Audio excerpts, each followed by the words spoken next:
আগের ভিডিওতে দেখিয়েছিলাম, বলছিলাম অনেকজন কার্তিক ঠাকুর বসানোর টার্গেট ছিল। তো এই দ্বিতীয়বারে দেখাচ্ছি কার্তিক ঠাকুর বসানোর জন্য সবাই টাকা উঠিয়ে নিয়েছিল। তো বাজারে চলে এসেছিলাম ফুল মালা কিনতে এবং অনেক কিছু কিনতে হয়। তো এতটাও বাজেট ছিল না।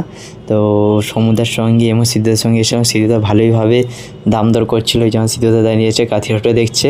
তো এইরকমই দুটো ঠাকুর নিয়েছে, আর একটা বড়ো ঠাকুর সমুদ্র নিয়েছে। তাদের ক্লাবেরা বসাবে কোথায়।